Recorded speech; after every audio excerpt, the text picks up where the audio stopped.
ብፁዕ አባታችን አቡነ ሕርያቆስ ደጉ ሩህሩህ አባታችን ለእናንተ ቃለ ወንጌል ያስተላልፉልናል። ወደ ብፁዕ አባታችን ወስዳችሁ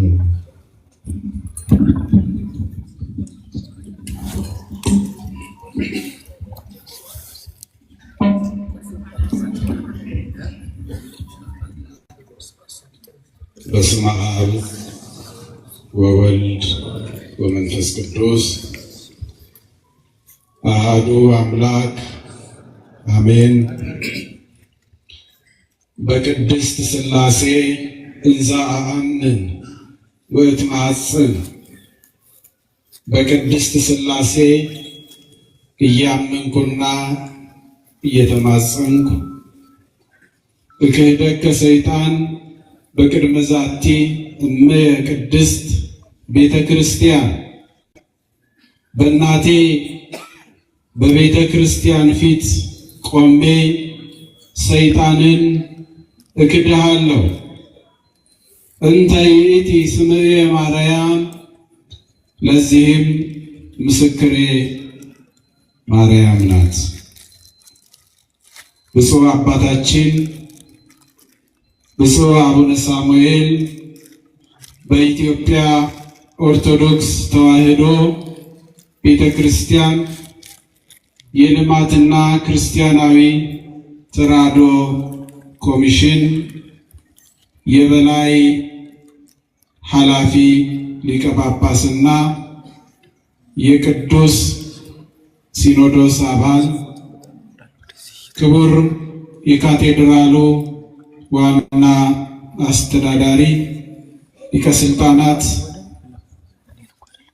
አባ ሲራክ፣ ክቡር መጋቤ ብርሃናት እንቆባሬ፣ የመንበረ ፓትርያርክ ጠቅላይ ቤተ ክህነት የካህናት አስተዳደር፣ ክቡራን የአዲስ አበባ ሀገረ ስብከት የመንበረ ፓትርያርክ ጠቅላይ ቤተ ክህነት ልዩ ልዩ የሥራ ኃላፊዎች፣ የካቴድራሉ የሥራ ኃላፊዎችና ሊቃውንት፣ የሰንበት ተማሪዎች፣ የጸጥታ አካላት፣ በዚህ የተሰበሰባችሁ ምዕመናን፣ የሚዲያ አካላት ሁላችሁም እንደምን አረፈዳችሁ።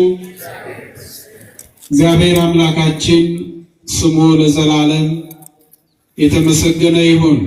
እንኳን አደረሳችሁ።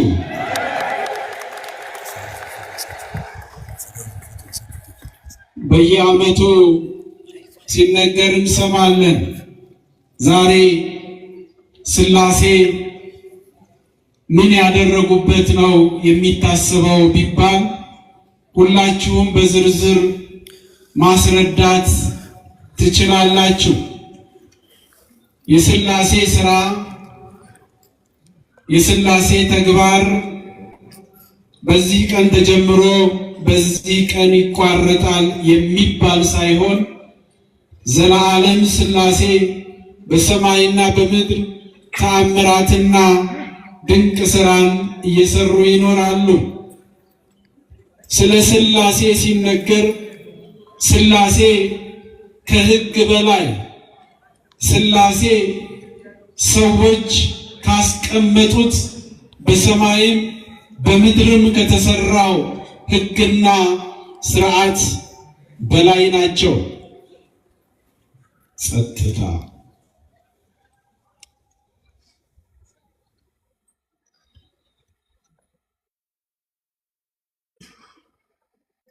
ሥላሴ ስንት ናቸው ስንባል ስንት ነው የምንለው? አንድም ሶስትም ናቸው። ረቂቅ ምስጢር እኮ ነው። እንዴት አንድ ሶስት ይሆናል?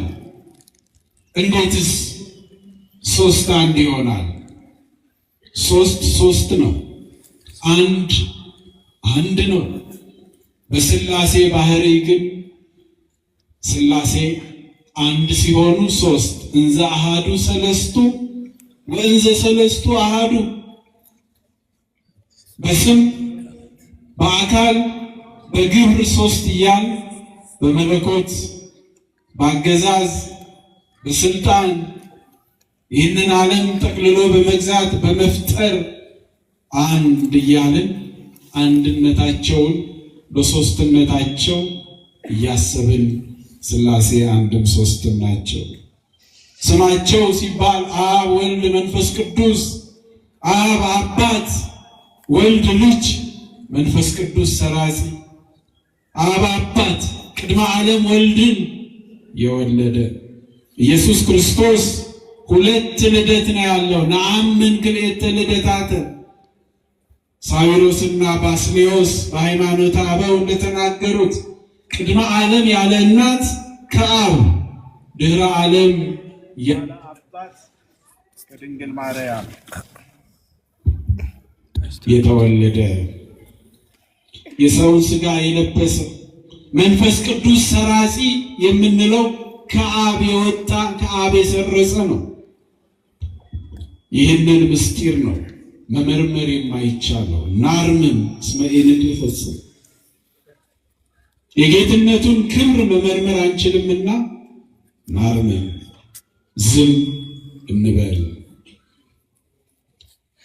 የሥላሴን አነዋወር የሥላሴን ምስጢር በመማር በመመራመር በማንበብ በማወቅ የምንደርስበት አይደለም።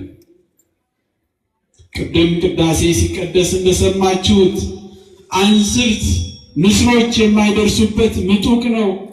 አሳዎች የማይዋኙት ጥልቅ ውቅያኖስ ነው። የሰማን ነበር ቅዳሴ ላይ ብፁዕ አባታችን ሲያነቡ ምስጢሩ ረቂቅ ነው። እንደዛ እንደ ሐዋርያ ቀዳሚው ቃል ብሎ ሲጀምር መልአኩ በእንቁላል ቅርፊት ወራጅ ወንዝም እየጨለፈ ሲያፈስ ምን እያደረግክ ነው ብሎ ሲጠይቀው ይህንን ወራጅ ውሃ በዚህ በእንቁላል ቅርፊት ጨልፌ አውጥቼ ላደርቀው ነው ሲል እንዴት ይሆናል አለ። ነገረ መለኮትም ምስጢረ ሥላሴም እንዲህ ነው ነው ያለው። ዝም ብለን ከመዝን አምን ወከመዝን ተአመን እንዲህ እናምናለን እንዲህም እንታመናለን ብለን በእምነት ተቀብለን የምንኖረው ምስጢር ነው። በዓለም ያሉ ክርስቲያኖች በነገረ ሥላሴ ላይ ይስማማሉ። በነገረ ክርስቶስ ላይ ልዩነት ቢኖርም ታላቋ ቤተ ክርስቲያናችን ኦርቶዶክሳዊት ካቶሊካውያንን ፕሮቴስታንት ነን የሚሉትም ሥላሴ አንድም ሶስትም ናቸው የሚለውን ተቀብለዋል። የመጽሐፍ ቅዱሱን ሐሳብ ወስደውታል እንዳለ ከኢትዮጵያ ቤተ ክርስቲያን። ከዛ የተለየ አመለካከት ያላቸው ደግሞ አሉ፣ አስተምህሮ ያላቸው። ስለዚህ ሥላሴ ስንት ናቸው? አንድም ተናገሩ እንጂ ማን ፈጠረ? ማን ፈጠረ? ሥላሴ በሉ። ማን ፈጠረ? አይሰማም። ሁላችሁም ማን ፈጠረ?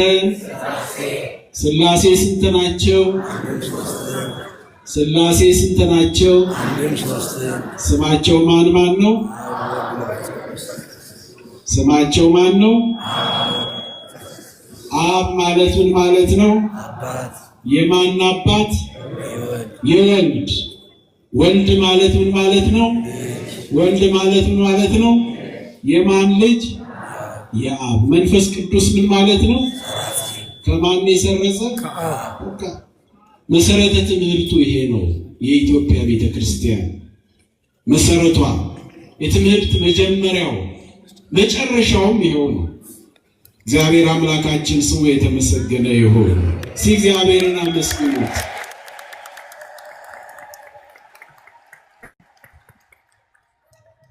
ታሪኩ እንዲህ ነው።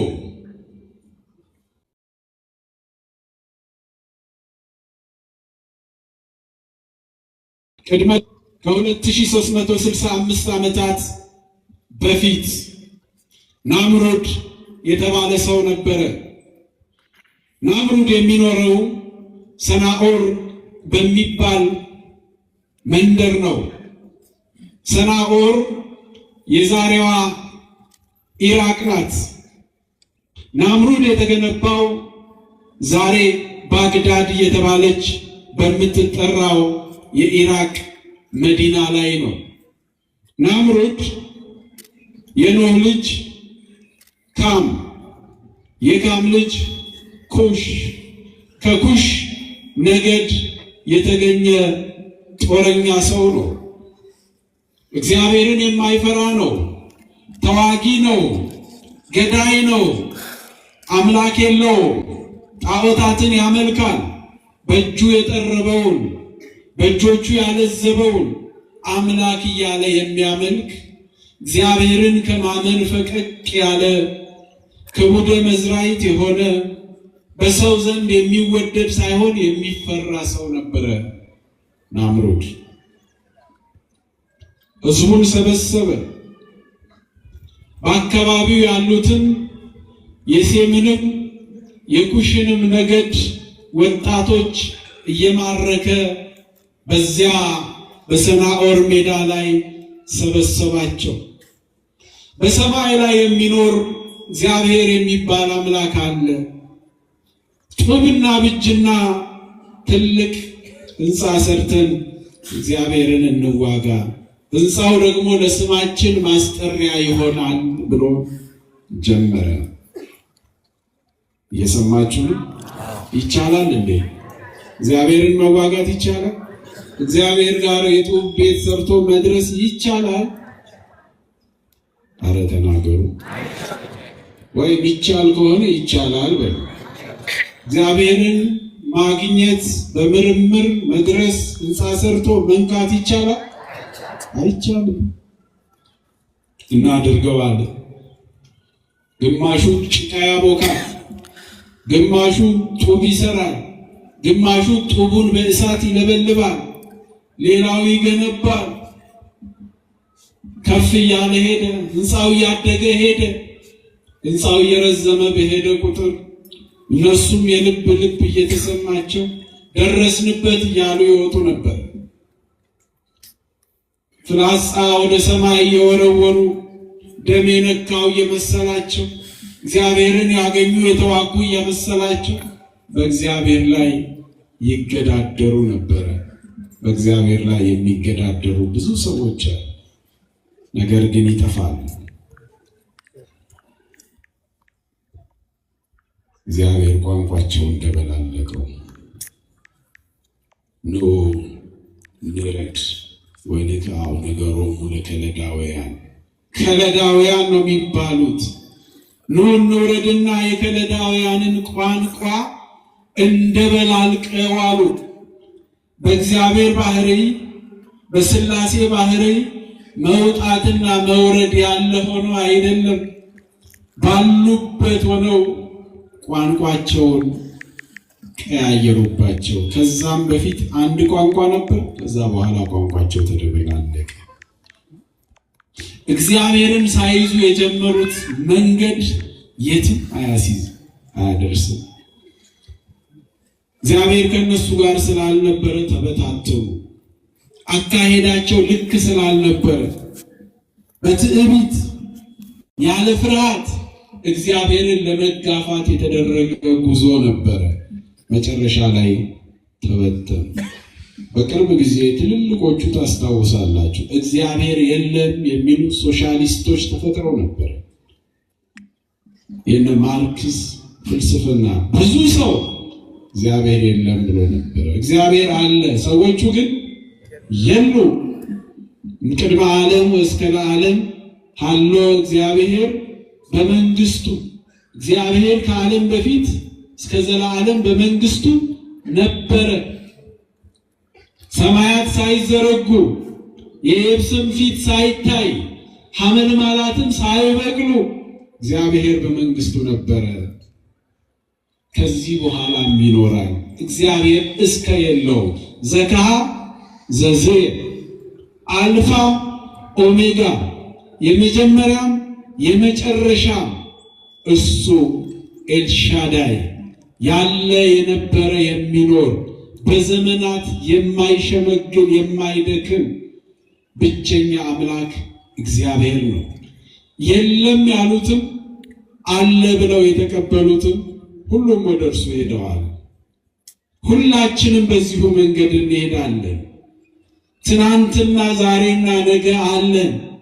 እግዚአብሔር ግን ለዘላለም የሚኖር ነው። ዘመናትን እያፈራረቀ ብቻውን የሚገዛ አምላክ ነው። ስሙ የተመሰገነ ይሁን። እግዚአብሔር ከእነርሱ ጋር አብሮ እንዲሄድ አልፈቀዱምና ወደቁ። አንድ ሰው እግዚአብሔርን የሚፈራ ሰው ነበረ። ይሄ ሰው በሕይወቱ ውስጥ መከራ፣ ችግር፣ ስቃይ፣ ፈተና ተፈራርቆበት ይኖራል። ሰውየው በአንድ ወቅት በመንገዱ ሁሉ እግዚአብሔር ይከተለው ነበረ። እርሱም እግዚአብሔር ከኔ ጋር ነው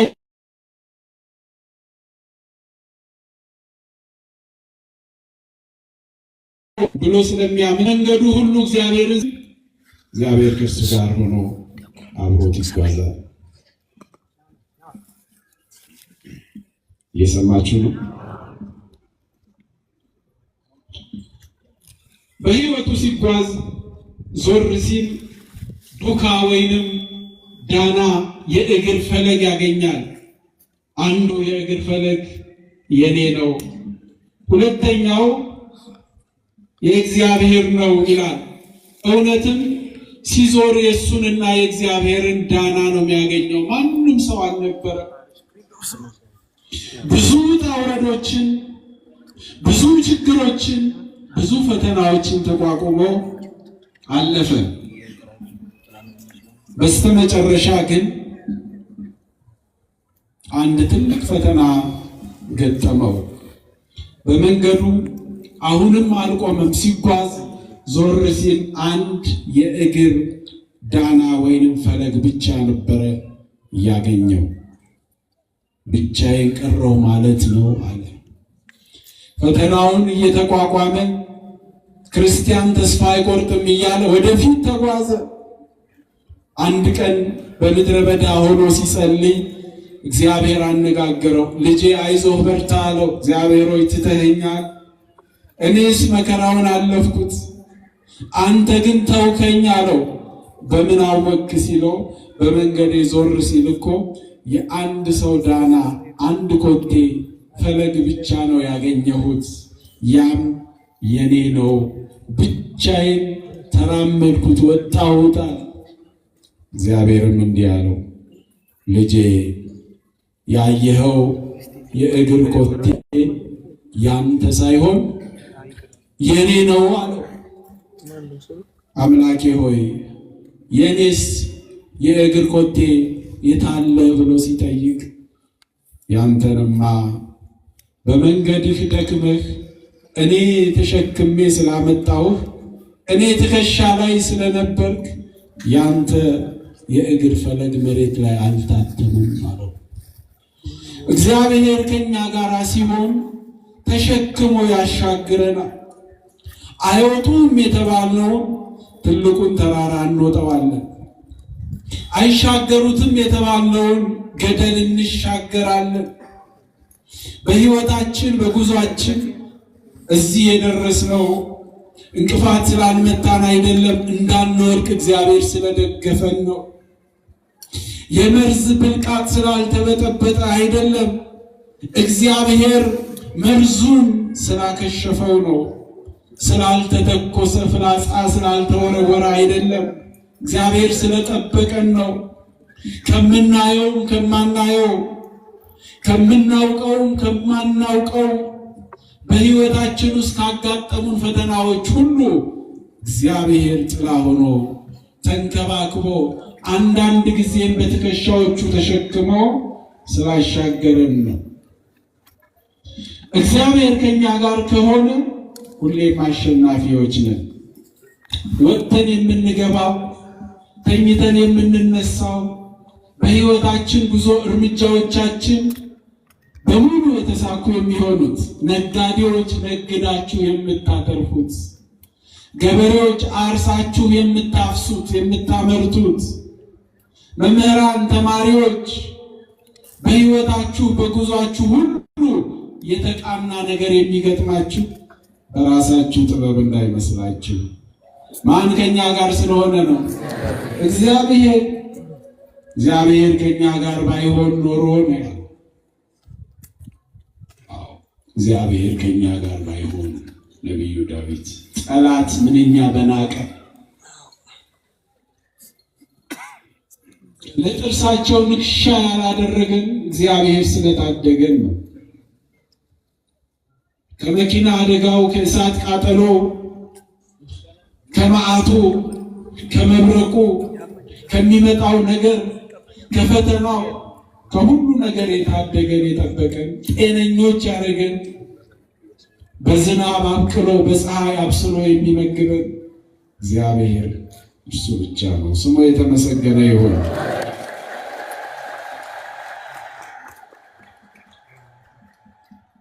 ናምሩድ የተባለው የከለዳውያን መሪ ምናልባት በዛ በሰናዖር ሜዳ ላይ ሕንፃ ሲጀምር እግዚአብሔርን ይዞ ጀምሮ ቢሆን ምናልባት ይሳካለት ይሆን?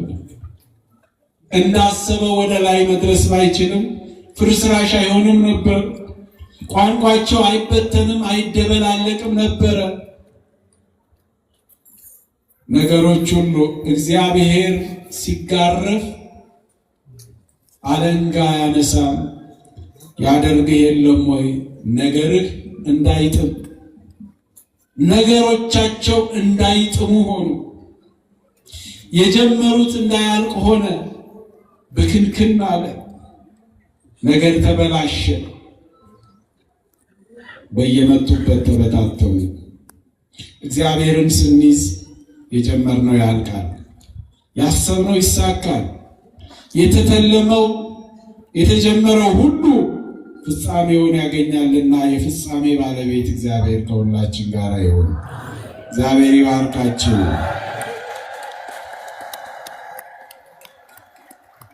ብዙ ሰዓት ስለቆማችሁ ብዙ መናገር